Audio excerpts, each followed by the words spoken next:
another episode of All Hands on Tech. I'm your host, Claire Kirian, and today we're exploring the world of digital storytelling, client-first marketing, and the business side of creativity with someone who's built a brand that embodies all three. We're joined by Patrick Manifold, founder and CEO of Nova Social Media and Marketing. From video production to social strategy to client training, Patrick and his team are helping brands show up confidently and authentically online. Let's get into it. Hi, Patrick. Hello. Thank you so much for having me. Thanks really for coming. It's so great to see you. Nice to see you too. So we're going to kick things off with some icebreakers. Okay. If you're good with that. Absolutely. And we're going to start with this one. So you're obviously not a native Nova Scotian, unless the accent is fake. I have been faking it this whole time. Okay. It's really helpful. This would be an opportunity to come clean. This is it. Okay. I'm not actually British. So even though you're not from here, what would you say is the most Nova Scotian thing about you?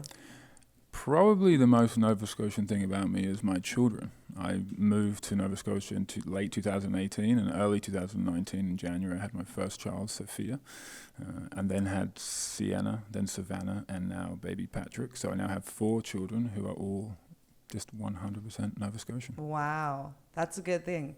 So Patrick Jr. Yes, actually, I'm like the 7th Patrick in a row. So he is like, no, in fact, I was the 6th and he is the 7th. It's like a family tradition that my dad and dad right. all the way along. So it was something that my family, I come from a family of 5. I've got 4 sisters. I'm the middle child. And everyone just assumed I'd have a boy first. And then I had girl. And everyone started to be like, is this going to happen? I remember calling my dad and telling him that I was having a little boy and he was just like over the moon. So was there any discussion about what you're going to call him, or was just guaranteed Patrick? It was Patrick from when I was born. Like it was, and some people say like they think that's like some kind of pressure or negative, but it didn't ever feel like that. It just felt like supernatural. Like my dad called me Patrick after him, and I wanted to follow suit. So that's cool. I was really excited. Yeah, but he doesn't have the exact same middle name, so he's not like Patrick. I'm Patrick Gordon Manifold. My dad's Patrick Joseph, and the way that it works is the child takes their middle name from the mother's father. So my boy is Patrick Daniel Manifold. So do you get a cool nickname now, or you just? I don't have a nickname. I just get called Daddy. But we're trying to figure out. My wife is struggling to call him Patrick because we've been together for like 17 years. Yeah. So she's always called me Patrick, and now she's like, I can't do it. So I call him PJ, like Patrick Jr. Yeah. And a bunch of other silly little names which I call my kids, but yeah, she's calling him baby boy. My youngest Savannah. Totally grown. Yeah, exactly. So he's 18, then she'll call him Patrick. Yes, maybe. Sorry, this went on a tangent here. Sorry. But that's really interesting. Sorry. That is interesting. We'll have another episode just about that, your family lineage. If you could collaborate with any brand, big or small, who would be your dream client? The first thing that comes to mind is, in England we call it Nike, over here you call it Nike. Yeah. It would probably be that. Like, outside of business, I have passions in speaking and inspiring people to be better. And I love so much about that brand and how it inspires. Like, they just do it. Like, it comes from a branding perspective. Like, that's so good. Like, it's so simple, but it works. And so much of what they do inspires people to be better.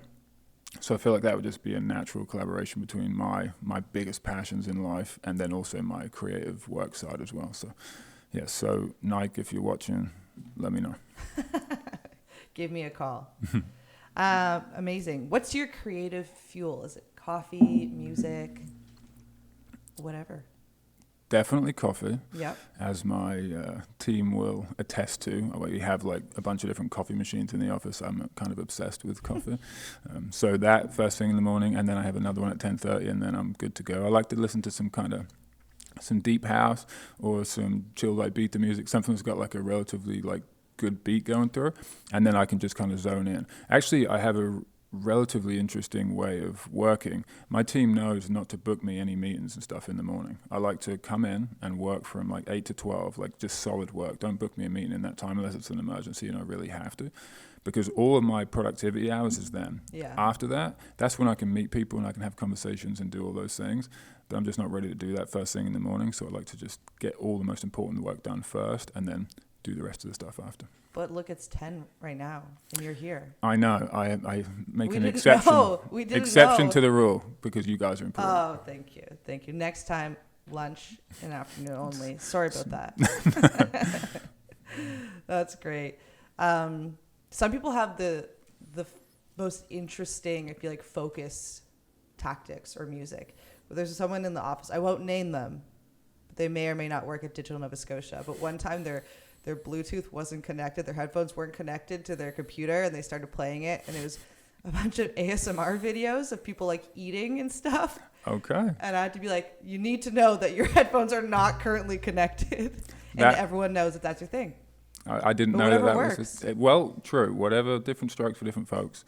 Like whatever works for you, make it happen. Make it happen. Get the work done. Okay, so you have such a fascinating background. I feel like we were kind of starting to touch on that when you were talking about Nike. You were an athlete and then a speaker and an author, and now obviously owning this business. So can you walk us through your journey and how you got to here?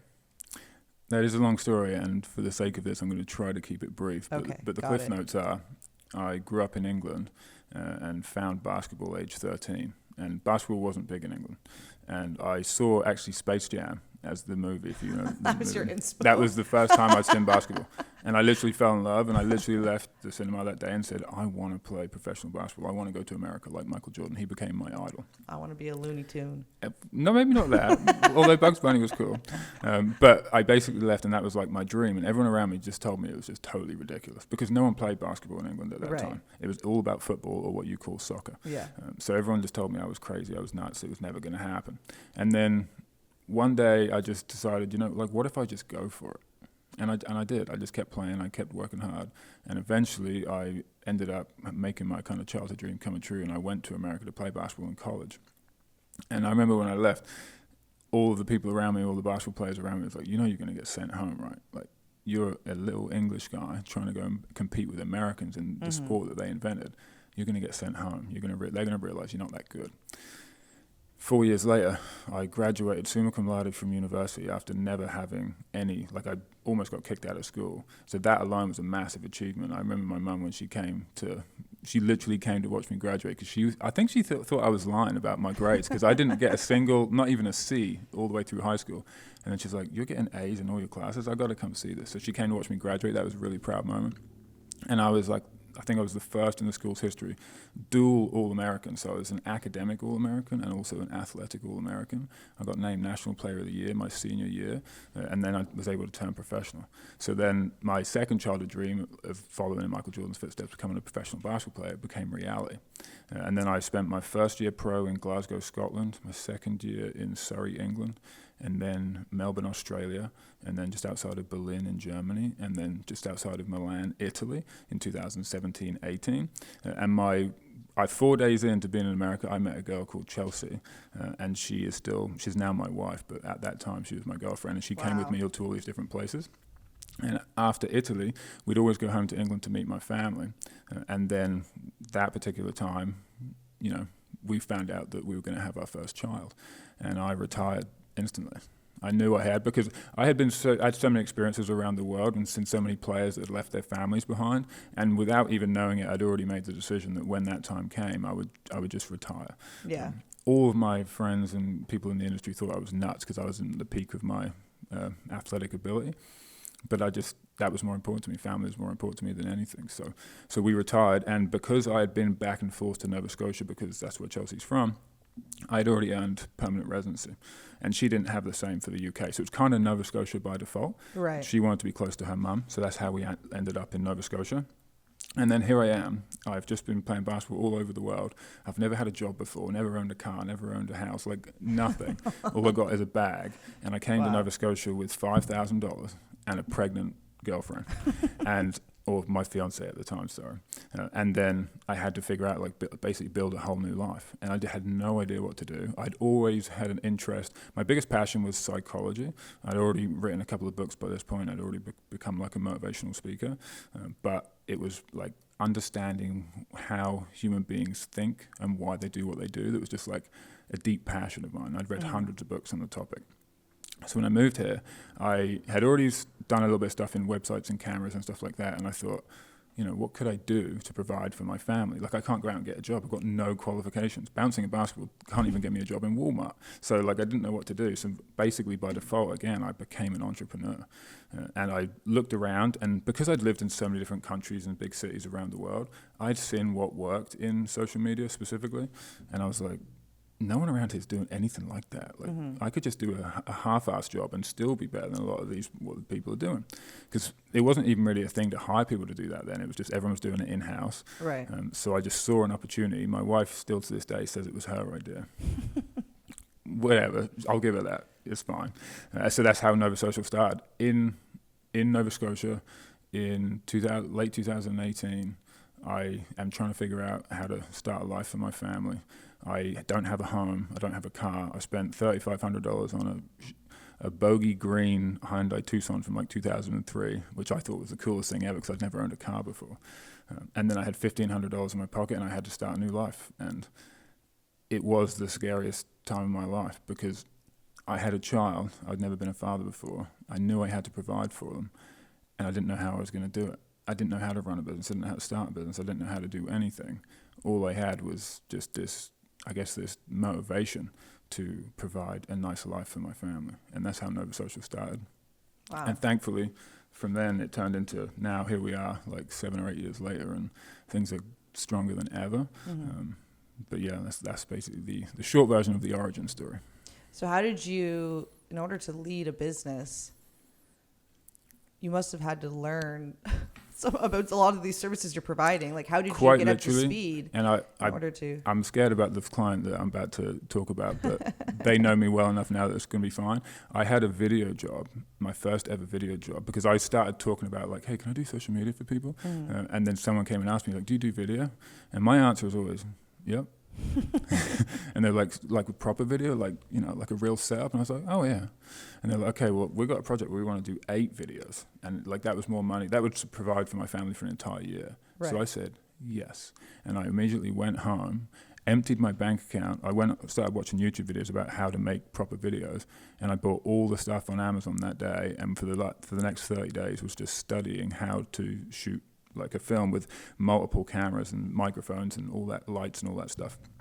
And in 30 days, I learned how to do it. And those videos are still like super popular in our community, like been seen like hundreds of thousands of times. Wow. Like now, when I look back, I cringe because now we like super cinematic and we want everything to be perfect. Right. But back then, like that was pretty great. good. Yeah. So that's how I do everything. Like I've got good instincts when it comes to business and good instinct when it comes to branding and logos and stuff. Now there's 6 of us full time. So now I get to stay in my lane, which is like the visionary and the creative. And like I like to put like my secret sauce on stuff at the end.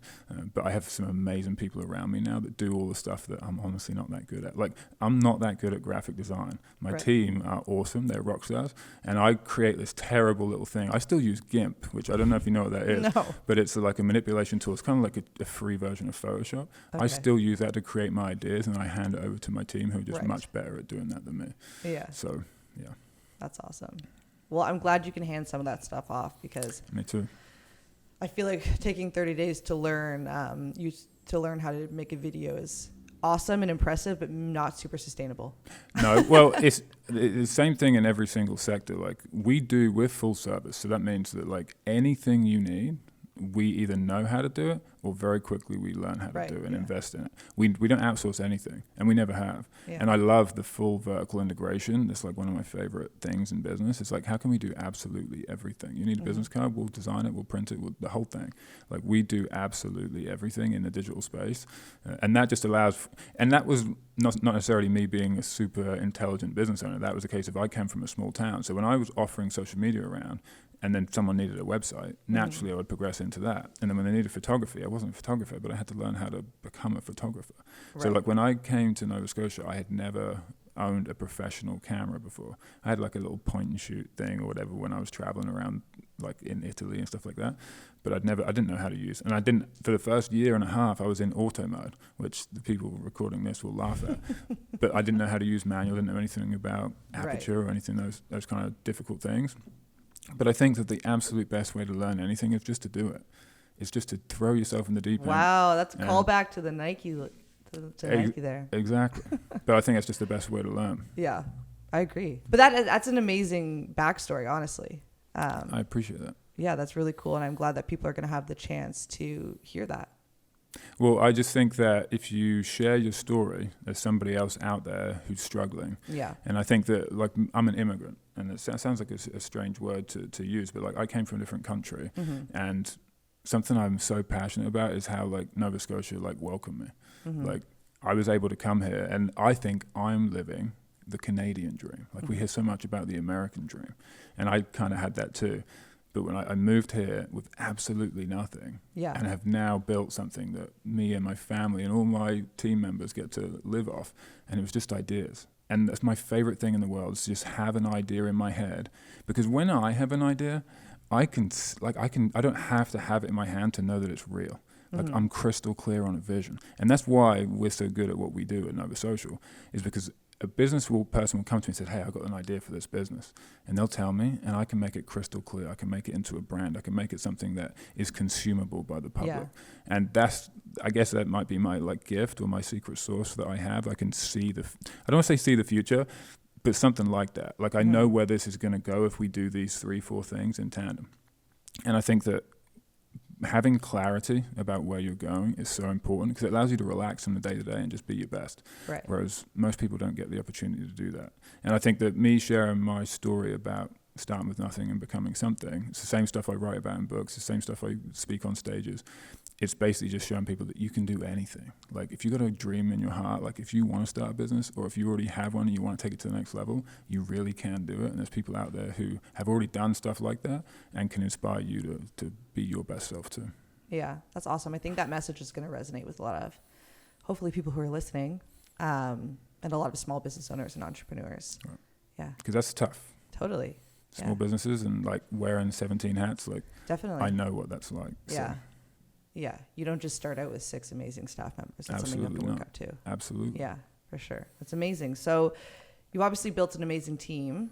So what has you really focus on having a local first brand? Obviously you've named your company Nova Social. So what has that meant for building a community and a base of really great clients?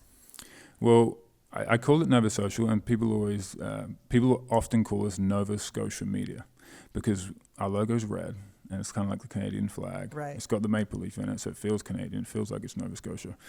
And when you read it, like you see Nova and then you see the S, and then you already think it's Nova Scotia. So I did that as just a kind of like a marketing trick to get people to think more of it right off the bat. So that was why we call it Nova Social, and obviously the social media and new social was kind of why we did it. But local first, we did that because I just think that you are much better taking care of a community first and learning about that community before you take it somewhere else. So much of what we do is universal. It really is. But in order to reach the people locally to me, I didn't know anything. I didn't know anywhere else in Nova Scotia. So it's like so much of this was done just organically by accident because I didn't have any choice. Yeah. Like, I was so busy trying to fulfill the clients that we had in our small town or in our small community of Cumberland County, Nova Scotia. I didn't have a chance to look outside. It wasn't until later relationships with organizations like yourself that kind of opened up the opportunity to work with new people outside of that space. But still, we are local. And when I work with a business, my number one thing is I put myself in a position where, and I've never actually talked about this before, but let's say you come to me with your business, and let's say you have like a hairdresser's, right?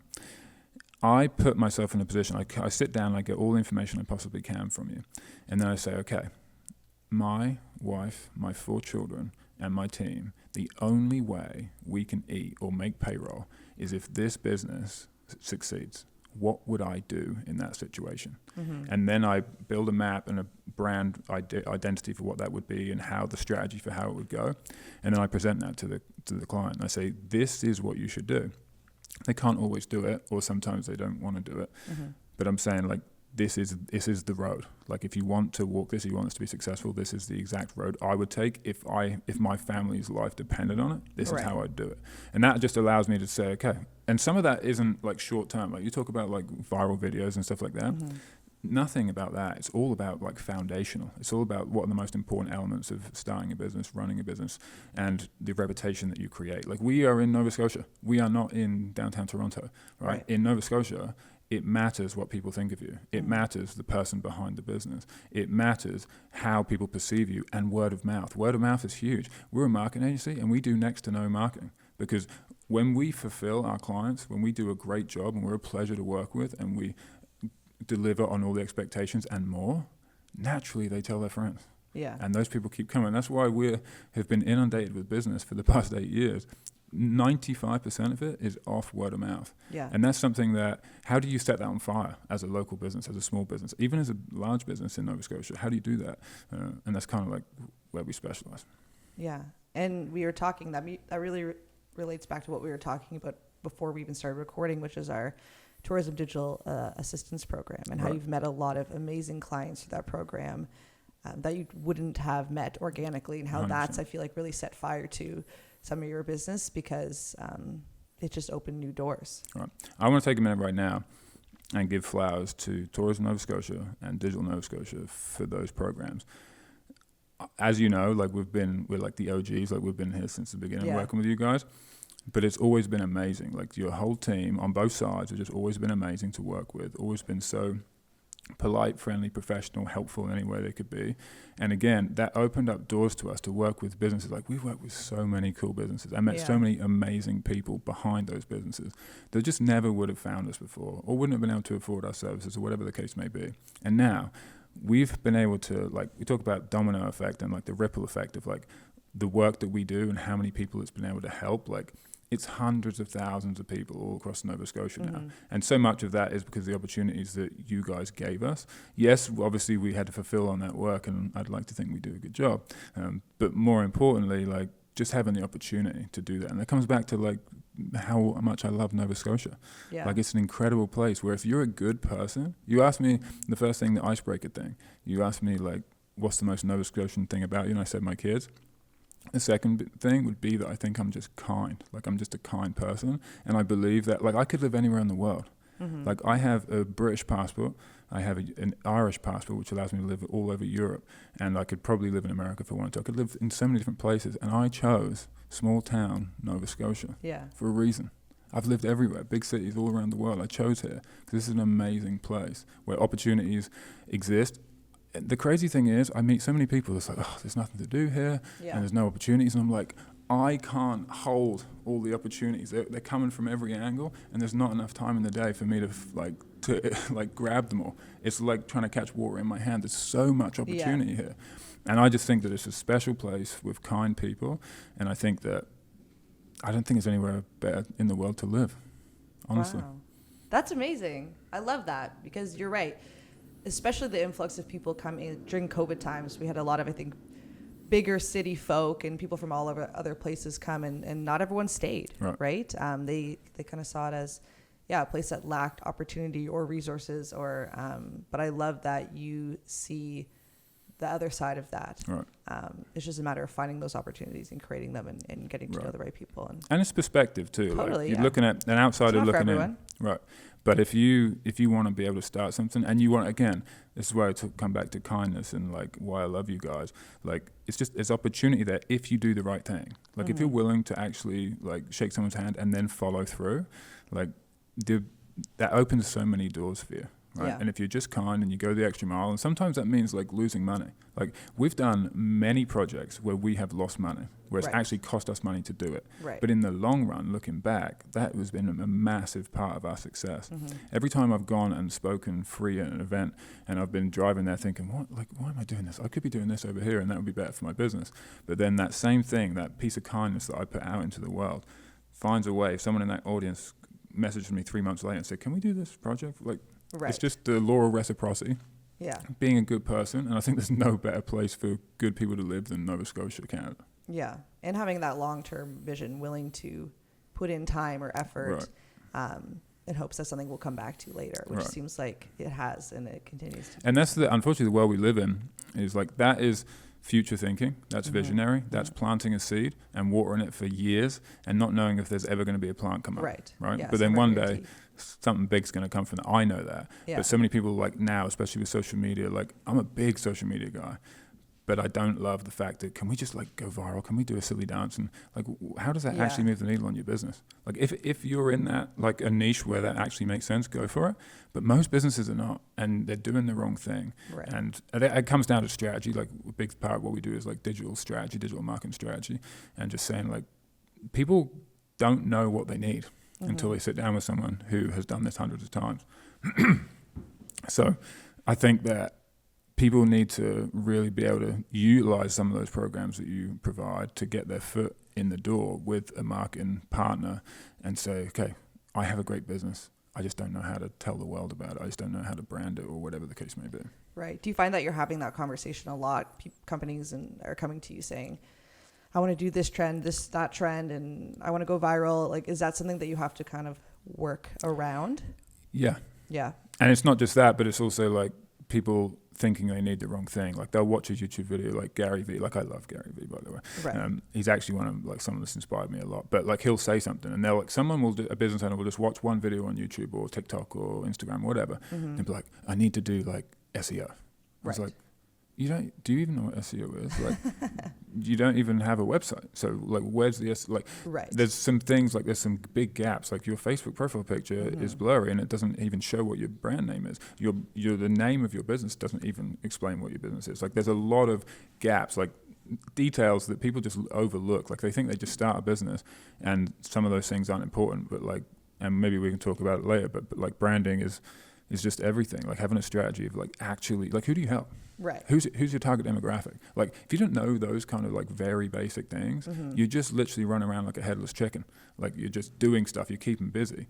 But busy doesn't mean making progress. And if you don't make progress over time, you get left behind and your business dies. And unfortunately, we see so many businesses go out of business, even in my community. Unfortunately, again, not to say that I can see the future, but sometimes businesses start, and then I'll say to my team, unfortunately, they've got about 6 months, or unfortunately, they've got about 24 months, and they will be gone. And over and over and over and over and over and over and over again, I see the same things happen. Because it's just like there's a formula. Like making a cake. Like try to make a cake without eggs and flour. Right. Like you can try and make it with sand if you want, but it will not work. Yeah. Right. So unfortunately, those people, not everyone, you can't help everyone. And that's something I've had to learn over time, both in business and in life. You can't help everyone. But I think the right thing to do is to try. So you spoke about branding. Is that this where you always start? Like if I were a client and I came to you and I said nothing about my brand, I wanted to hop right into social, right into SEO, would you try to bring me back to brand? Do you find like that's the place where you typically like to kick things off? Yeah, I think it's the foundation. Yeah. Everything from your logo to your fonts to the colors to the name of your business. Like sometimes people come in and I make them change their business name. Yeah. Because it's just terrible, and it's going to hurt their business in the long term. Their logo might be awful, and it might not, again, tell the story. And the worst thing in the world is to watch a really good person with a really great idea and a really good business fail. That's hard to watch. So I have got to the point now in my career. At the very beginning, I was just very much a yes man. Like, whatever you need, yeah, I can do that, no problem. But now I will tell people straight, here's what you're doing wrong. Here's what you need to do in order to be successful. You don't have to do it. Like, you're the one paying me. Right. I just want to be very clear up front that I think this is a bad idea. And I've done it recently with like very large organizations with hundreds of employees to say, I think this is a terrible idea. If you want me to do it, I'll do it. But I need the record to show that this will not work. And unfortunately for them, I'm right more than I'm wrong. Because it's like pattern recognition. Like when you see this, lots of people make the same mistake. You know when someone does that same thing, you know what the result's going to be. Right. And all I can do is just be honest and transparent with someone and say, you know what, whatever you need me to do, I'll do for you. I'm a resource for you, and I want to help your business. But this is the best way for you to be successful. And most people, in fact, take that advice and just trust me, which is wonderful. And then when you get to see that actual turn into success for them, and I don't need anyone to say, I told you so or anything like that. Like I don't need any of that recognition. My joy and my happiness comes from that person being successful, because now they can hire more, and now someone else has a job. And like, you think about, like, we live in this world where like you get 9 views on a video on social media, and it's like, oh, it flopped, it's terrible. But like, if you get 9 people in front of you and you have a conversation, like that's impactful. Right. Right. And I think people just have lost all sight of that. Like if you have, and don't worry about getting 250,000 views on your video. Worry about getting 250 views out of the people that actually might buy from you. Yeah. Like that's just way more important. Don't overlook that. And I think that people go look for quantity over quality. Yep. And I think that as a baseline, you should always be trying to do your absolute best work. Like who are you trying to serve?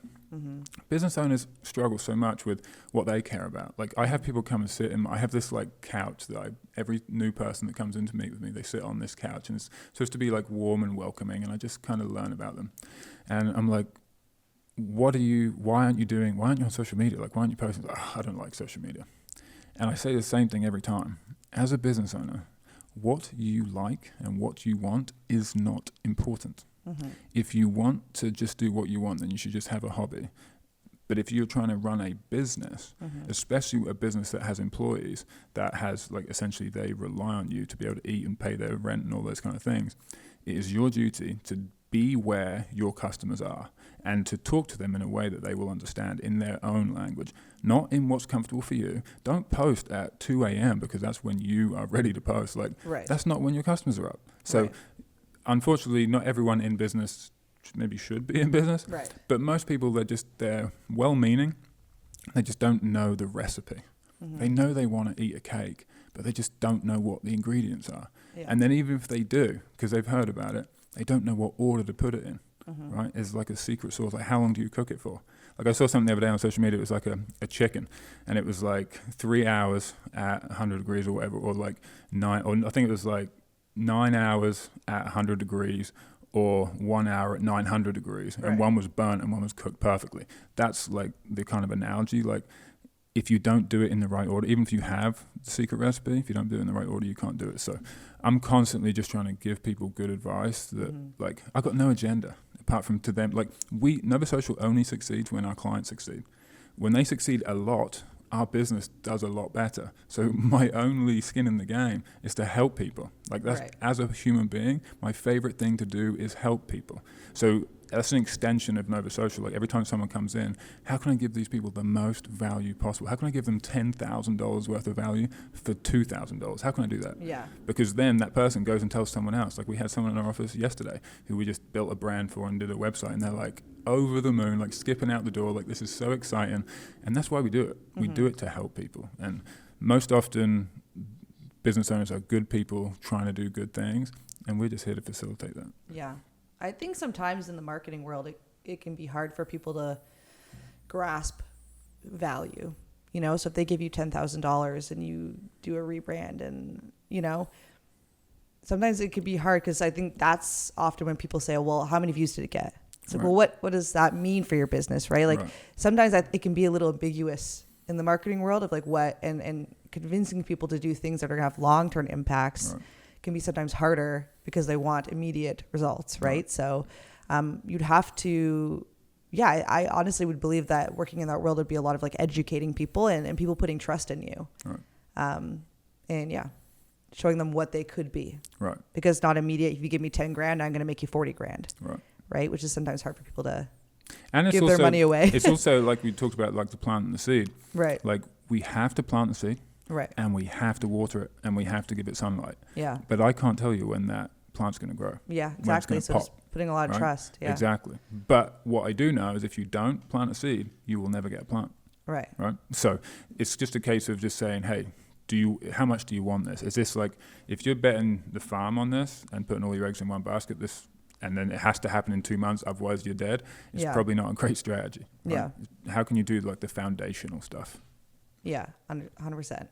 So out of all the things that you do for your clients, are there any platforms or features that you think are currently underutilized right now that you bring up often? YouTube.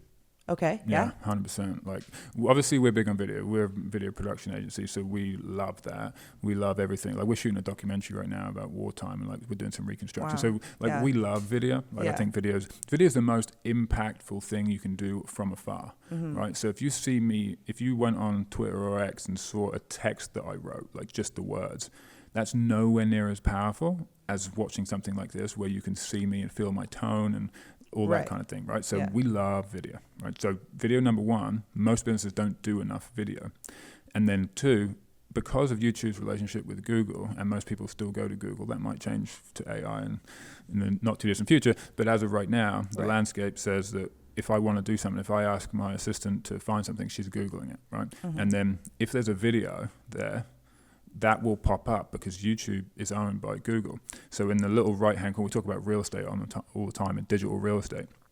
When you Google something, on the right-hand side, there's a bunch of videos that are on YouTube that are of that topic that you just Googled. Right. And if you're in an industry, like could it be a barbershop or a cafe or whatever the case may be, if all your competitors don't have video and you do, you pop right to number one. And you don't have to pay. Like we talk about like organic SEO and paid SEO and like ad targeting and Google ads and Meta ads and all these things. There's free things that you can do that don't cost any money that can put you right to the top of the search engine where Right. you're competing with people who are paying tens of thousands of dollars a month in advertising. Mm-hmm. So there's like missed opportunities all the time. Even like YouTube Shorts, relatively new. A lot of people don't, if they're not on YouTube, they're definitely not on doing YouTube Shorts. But we see a lot of organic traction with YouTube Shorts compared to say Instagram or TikTok. So and not just that, but it's the right audience. Like when you're on TikTok and Instagram, you might just randomly see a video. But typically on YouTube Shorts, someone has searched for a specific topic, and now you're popping up. Right. And it knows where you're at geographically. Again, tying back to the Google and all the analytics. Like that is an opportunity that a lot of people are missing. And people have the opportunity to be the change maker. They have the opportunity to be the person that educates in their industry. People are afraid to stand up and say, hey, I know more than the average person about this topic. Let me get in front of a camera. It's scary. Like, I get it. It is. But again, it comes back to, do you want to be comfortable or do you want to be successful? Because most often you cannot be both. Right. Right. So if you're a business owner and you aren't heavily using video in your marketing and your branding, you're leaving a lot on the table. Mm-hmm. It's so cool to see how YouTube has evolved and stayed so relevant because it was one of the very first, I feel like, social media platforms. Right. And it can be so easy to just be taken over by another platform. But I feel like it's done a really good job of evolving and adapting and staying relevant. And not only that, but with the evolution of television, right? Like in my house, I don't have the regular TV, I guess you'd call it, like cable or whatever. Yeah. I have YouTube, which is almost exclusively what I consume.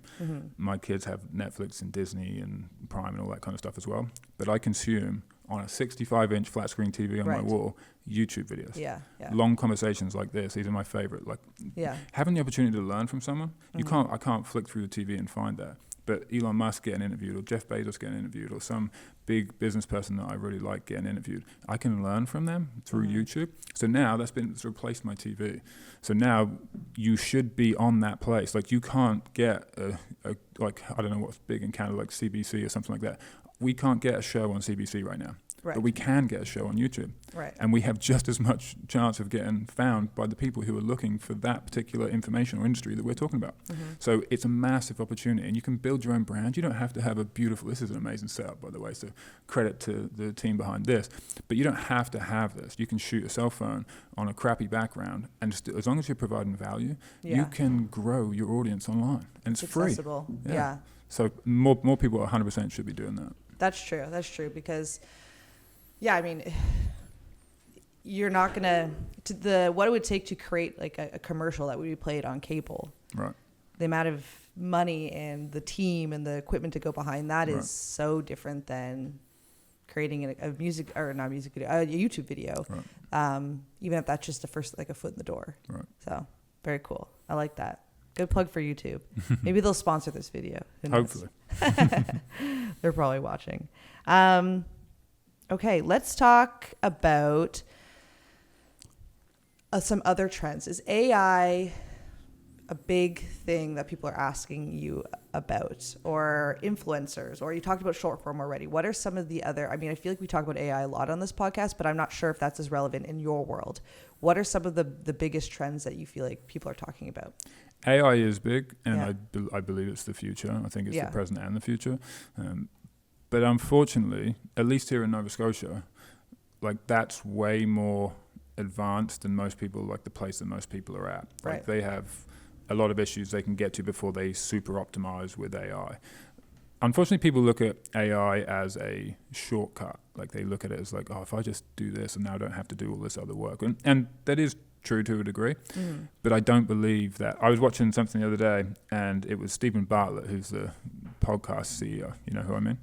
Right? And he was talking about scale the unscalable. Like, don't try to scale things. Like when you first start a business, you shouldn't be thinking about how I can automate this process. You should be thinking about how can I make it perfect? Right. How can I create an SOP, a standard operating procedure, so where I do all of the due diligence, where this costs me a lot of money and I lose money on it? Not how can I skip straight to the cheat code to make it as fast as possible. Right. So I think that ChatGPT, especially, like everyone should be using that. Like there's no way around it. Like it's amazing. It's only going to get better, but it's not going to fix a bad business, right? Like there's certain things that you have to do. Again, we talk about foundation, like the pillars of success. Like that's not one of them. AI can't fix a bad business. You have to be able to have all that other stuff in place first, and then you optimize.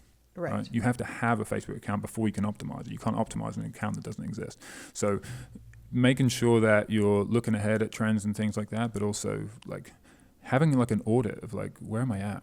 Like, what do I want? Am I getting there? How long is it taking me to get there? And then what are the roadblocks? What's stopping me? What's the feedback? People get emotional about their business, and it's the worst thing, because you have to be unemotional about it. Like it's black and white, it's binary. Like, did that thing hit? If it didn't, where did it dip? Okay, well, when I spend too long talking, and I talk for more than 30 seconds, my engagement dips. Okay, let's keep it under 30. Let's experiment. Let's throw some proverbial stuff against the wall and see what sticks, and have like experiment until you find what you're looking for. But yeah, people are always looking for the shortcut to success, and what I've learned about success in multiple areas of life is there ain't no shortcuts. Yeah. There's just not. There's no shortcuts to anywhere worth going anyway. Understanding that these are tools that can be in your tool belt, but it's not the solution. It's not the only answer. Right. Yeah. Amazing. So looking back on your career and the beginning of Nova Social, is there anything that you would have done differently? Honestly? Because we talk about, having that long-term vision and building, we talked a lot about you building other people's brands. So looking back on your own brand that you've built, is there anything you would change? Honestly, no. Yeah? Yeah. Like, and I was thinking about this, and the only thing that I would do differently is I'd worry less. Okay. Like when I first started, I mean, I didn't know what I was talking about at the very beginning, but I did have good instincts, and I did have a good heart, and I knew that those would take me to where I wanted to go.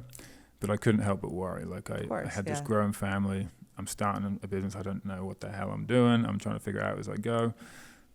I wished that version of me could have just enjoyed the journey, and he didn't. He was like working day and night, or like staying up until 2 a.m, and waking up at 6. Work like just, and those were all the right things to do. Right. I just wish he could have enjoyed them instead of constantly be like checking his bank account, making sure there's going to be enough to pay for everything. Like that was what the first few years were like.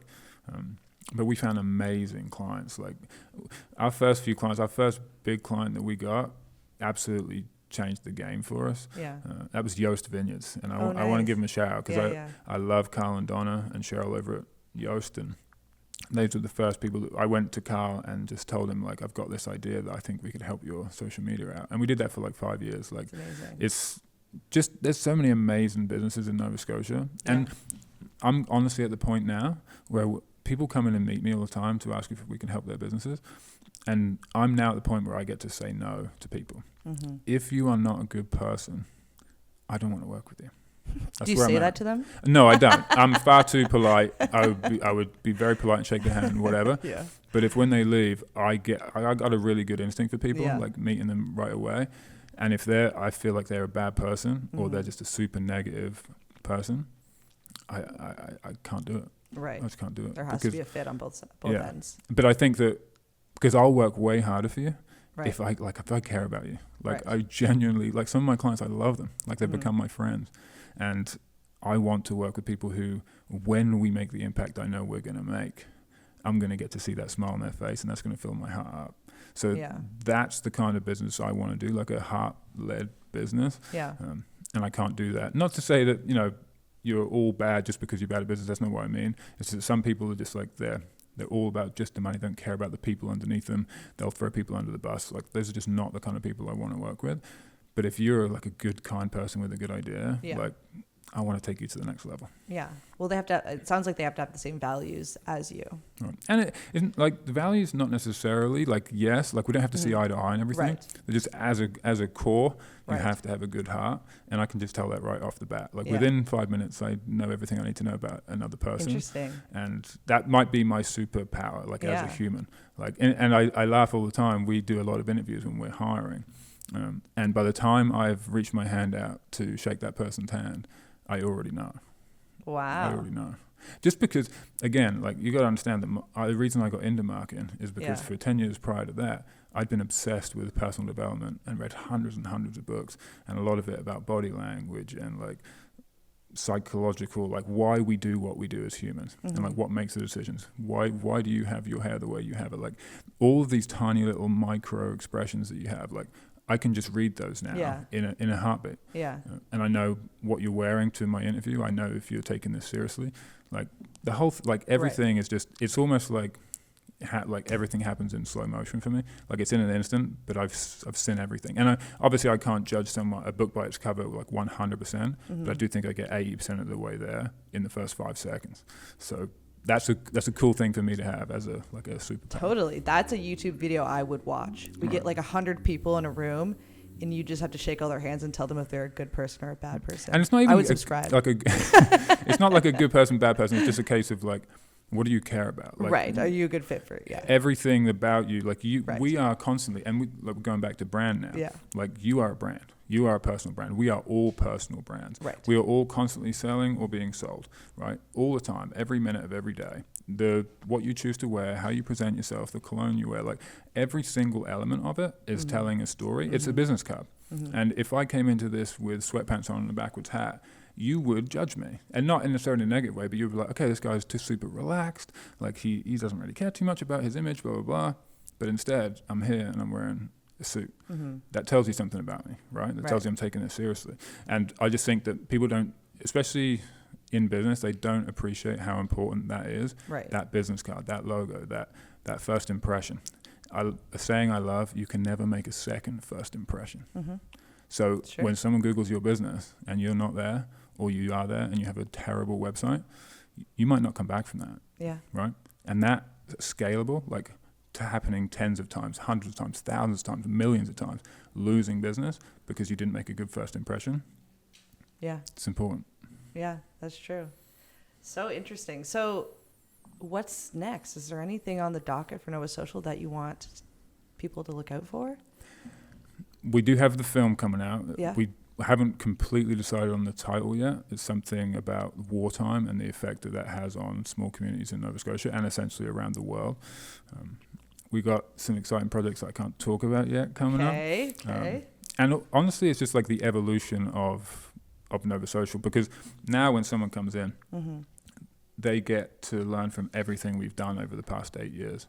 And now we've got like a really cool team and we're continuing to grow. I have ambitions to grow double the size of the agency over the next 2 to 3 years. Wow. And we have some scalable parts of our business which we're looking into, especially like websites. We feel like for the small businesses, in small to medium-sized business, even large business too, but like especially small businesses and medium-sized businesses in Nova Scotia and Atlantic Canada, we can make you a badass website in a very short period of time and really change the look of like your entire business in a very quick time. So we're excited about the idea of scaling that and going wider outside of our sphere, like we talked earlier about being local. Right.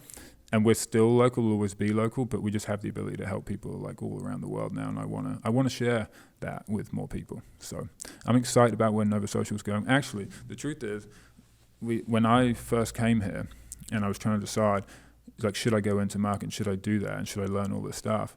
The ROI was massive for me because my biggest goal in life is to help 1 million people. Like that's my personal goal. And that's through my books and speaking and standing on stages and things like that. And I knew that eventually I'd be able to get to a point where Nova Social would be so good at what it does that I could point, like it's like a laser or a weapon. I could point that at my personal brand and say, okay, now's the time that I want to be able to help more and more people. So amplifying impact is massive. That's what Nova Social was built on. Being able to point that weapon, that kind of that laser of success at a business and blow it up. And now we're at a point where whatever we point it at is going to do better. Like there's no doubt in my mind. So we're excited to continue to collaborate with good people, not just in Nova Scotia, but around the country. Amazing. Well, it's been so great to get to know you. Such an inspiring story, and I hope that everyone checks you out on our website because you do amazing work. We've seen it at DNS. You're one of our most committed partners in a lot of our programs, and we love what you do, and I hope others get to see more of it. Well, I really appreciate the opportunity to talk to you today, and like I said, DNS, you guys have been amazing, and I want to shout out Adam, I want to shout out Francis, I want to shout out yourself. There's been some amazing people over at DNS over the years that we just love to work with, and any person that gets the opportunity to work with you guys, like they can just do it without any fear. Like you have your heart in the right place. You don't really have any skin in the game apart from to help people. You're kind of like us, like you just want to help. Yeah. And that's why we love our partnership with you so much. Shout out to the team at DNS. Yes, right. Amazing. Thanks, Patrick. Nice to meet you.